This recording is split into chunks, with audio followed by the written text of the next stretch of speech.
வணக்கம். நான் யாழினி. இந்த காணொளியில் வேள்பாரி அத்தியாயம் 25 மற்றும் 26 கதை சுருக்கத்தை காணலாம். வாருங்கள் கதைக்குள் நுழைவோம்.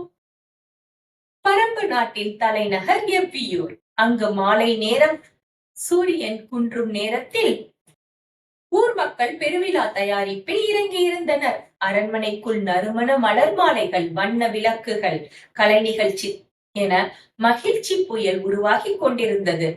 வேள்பாரி இவ்விழாவை கருவறையில் இருந்து பார்வையிட்ட போதிலும் அவனது உள்ளம் எப்போதும் போல் எச்சரிக்கையாக இருந்தது. மூவேந்தர்கள், சேரர், சோழன், பாண்டியன் மூவரும் பரம்பு நாட்டில் சதித்தீயை விதைக்க துடித்துக் கொண்டிருந்தார்கள். விழா கோலத்தில் ஒரு பகுதியாக அரண்மனை சுவரோவியங்கள் புதியதாக வரையப்பட்டு வந்திருந்தன. ஓவியர்கள் தொழிலில் மூழ்கிய போதும் வேள்பாரியின் அறிவார்ந்த தளபதி திசைவேலர் அவற்றை கூர்ந்து கவனித்தார்.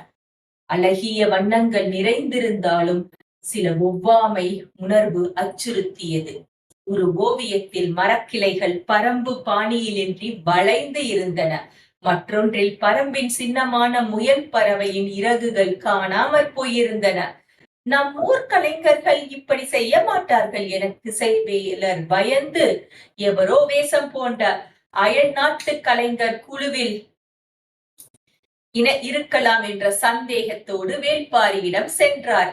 வேள்பாரி திசைவேலர் கண்ட பிழைகளை ஆராய்ந்து உடனடியாக ஒரு ரகசிய கூட்டத்தை கூட்டினார். அரண்மனையின் பகுதியிலிருந்து வேள்பாரி, திசைவேலர் மற்றும் புலவர் கபிலர் மூவரும் அருகிலுள்ள காடு துணுக்கிற்கு நடந்து சென்று பேச முடிவெடுத்தனர். இதை அரண்மனையிலிருந்து வேள்பாரியின் மூத்த மகள் பார்த்து கொண்டிருந்தார். மூவரும் இவ்வாறு போவதை பார்த்து ஏதோ பெரியதாக நடக்கப் போகிறது என்று அங்கவை அவதானித்தாள். இது சாதாரண விஷயமல்ல என்று அவள் மனதில் ஒரு குழப்பம் மிதந்தது.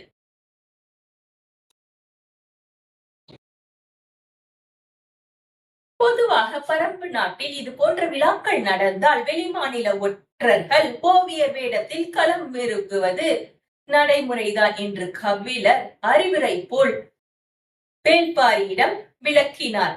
வேள்பாரி, ஆனால் நாம் அதை எப்படியாவது தடுத்து நிறுத்த வேண்டும் என செயல் தீயில் இறங்கினார். மூவரும் சேர்ந்து வெகு விரைவில் ஒரு திட்டத்தை அமைத்தனர். சந்தேகத்துக்குள்ளான அந்த ஓவியரை வெளியே எடுப்பது. இந்த முடிவின் அடிப்படையில் அந்த நள்ளிரவில் ஒரு ரகசிய வேட்டை நடக்க முடிவு செய்யப்பட்டது. வேள்பாரி தன் எச்சரிக்கை கண்களை களத்தில் நிறுத்தி திசைவேலர் மற்றும் சில தேர்ந்த வாள் வீரர்களுடன் அரண்மனையில் ஒளிந்து காத்திருந்தார். விழா நிகழ்களில் தூக்கம் தாக்கிய போது அந்த சந்தேகமான ஓவியர் வெளியே வர முற்பட்டது. மின்சாரம் இல்லாத கரும் இருட்டில் திசைவேலர் அவ்வோவியரை பின்னால் இருந்து குறிவைத்து கையாழ்ந்தார். வேள்பாரி யானையுடன் பரம்பு வீரர்கள் ஒரே பாய்ச்சலாக பாய்ந்து ஒற்றரை பிடித்தார்கள். ஒற்றன் சதி பரம்பில் முறியடிக்கப்பட்டது. அவன் பிடிப்பட்டு கைகளும் கால்களும் சிறு கயிற்றினால் கட்டி கொள்ளப்பட்டது. சுவரோவியர் போல் வந்த அந்த நபர் உண்மையில் அயல் நாட்டு மன்னரின் ஒற்றர் என உறுதி செய்யப்பட்டதும் வேட்பாரியும் அவனது ஆதரவாளர்களும் ஓரளவு நிம்மதி பெற்றார்கள். இது அனைத்தும் ரகசியமாக நடந்தது. விழா கொண்டாட்டத்தின் நடுவில் மக்களுக்கு இத்தருணம் குறித்து எதுவும் அறியாதபடியெல்லாம் நடந்தது. ஆனால் வேள்பாரியின் மனதில் இன்னும் ஒரு குழப்பமான நிழலாடியது. உதிரன் என்ற இளம் வீர தளபதி அங்கே நடந்த வேட்டையின் போது ஓரளவு தயங்கியதை கவனித்தார். போர் நெருங்கிய வேளையிலும் உதிரனின் உடல் மொழியில் திடீர் மாற்றத்தை உணர்ந்தாள் வேள்பாரி. அடுத்தடுத்து முடிவெடுக்கிறார். திடீரென்று உதிரன் மேலிருந்த முழு நம்பிக்கையையும் உடைக்க மனமில்லாமல் உதிரனின் நெறிப்பாதையை சீராய்வு செய்ய வேள்பாரி ஒரு வழி அமைத்தார்.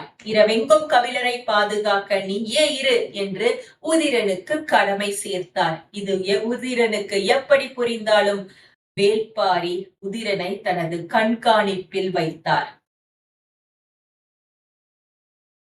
மறுநாள் அதிகாலை பரம்பு அரண்மனையில் உள்நாட்டு வட்டத்தில் பெரும் மகிழ்ச்சி கூட்டம் கூடியது.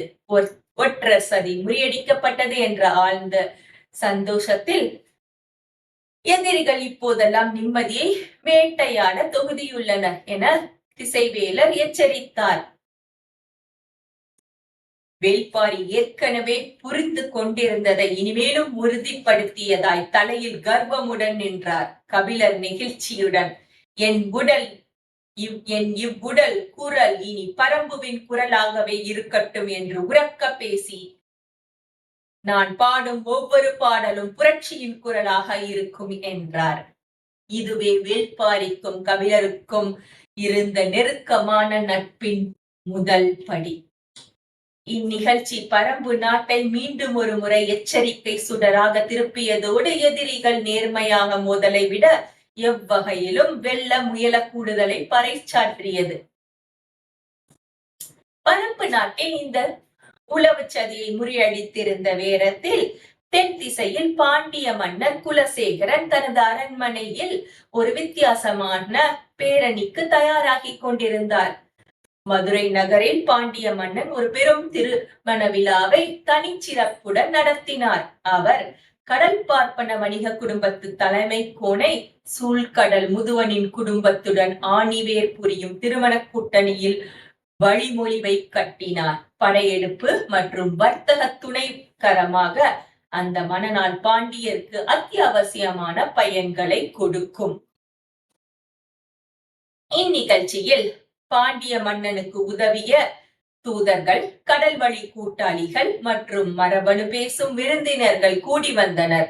2 மாதம் நீடித்த இந்த திருமண நிகழ்வு பாண்டியரசின் வலுவை கூட்டியதுடன் அதன் புது கடற்படை திறனையும் அதிகரித்தது. இந்த கூட்டணியின் முக்கிய சோழ நாட்டு வளம் பாண்டியருக்கு கிடைத்த அற்புத கருவி தேவாங்குகளாகும். தேவாங்குகள், இந்த வகை தேவாங்குகள் கடலின் திசையை உடனடியாக அடையாளம் காட்டும் ஒரு மர்மமான இயந்திரமாக இருந்தது. சூழ்கடல் முதுவனின் விருப்பத்தில் சில தேவாங்குகளை பாண்டிய மன்னர் பெற்றுக் கொண்டார். இதனால் கடற்படையில் பாண்டிய பேரரசுக்கு ஒரு புதிய முயற்சி கிடைத்தது. கரையில் மட்டுமல்ல, கடலிலும் மூவேந்தர் கூட்டணிக்கு மேம்பட்ட ஆதிக்கம் கிடைத்தது. இனி நேரடி யுத்தமே தீர்வு என்ற முடிவை எடுத்தார்கள். இத்தகவல் வேள்பாரி நேரடியாக தெரிய வந்ததோ இல்லையோ, நண்பர்கள் வழி தகவல் மூலம் அவருக்கு தெரிந்தது. வேள்பாரி இதை கேட்கும் போதே எதிரிகள் இப்படி வஞ்சகமாக சதிவரை திட்டங்களை உருவாக்குகிறார்கள் என்று புரிந்து கொண்டார். நடுநிலையான போர்களின் நெறிமுறைகள் கூட ஏறக்குறைய மீறப்பட்டுள்ளன என்று அவர் கொதித்தார். அமளி இல்லாமல் அந்த ஒற்றர்கள் சதி நடத்தியது போருக்கு முனையகமான முழுமையான அடிப்படை விதிகளை மீறியதாக அவருக்கு தோன்றியது. இனி சமரசம் என்பதே இல்லை. எதிரிகள் பக்கமே யாழி சாத்தியத்தை இழந்து எந்த அளவிற்கான தந்திரங்களை அடியெடுத்து விடுகிறார்கள் என்று வெளிப்படுகிறது. அடுத்த கட்ட சண்டைக்கு தனது நாட்டையும் ஆற்றலையும் இணைத்து தயார்படுத்தினார் வேள்பாரி. அடுத்த பகுதிகளில் பரம்பு நாட்டையும் மூவேந்தர் கூட்டத்தையும் நேரடியாக போர்க்களத்தில் சந்திக்க தேவையான சூழ்நிலைகள் உருவாகின்றன. இதுவே தொடர்ச்சியாக கதையின் பேருண்மையை முன்னெடுக்கும் முக்கிய திருப்பமாக நிலை கொள்ளும். இந்த கதை சுருக்கம் உங்களுக்கு பிடித்திருந்தால் யாழினியின் குரலில் சேனலை சப்ஸ்கிரைப் செய்து என்னோடு இணைந்திருங்கள். நன்றி.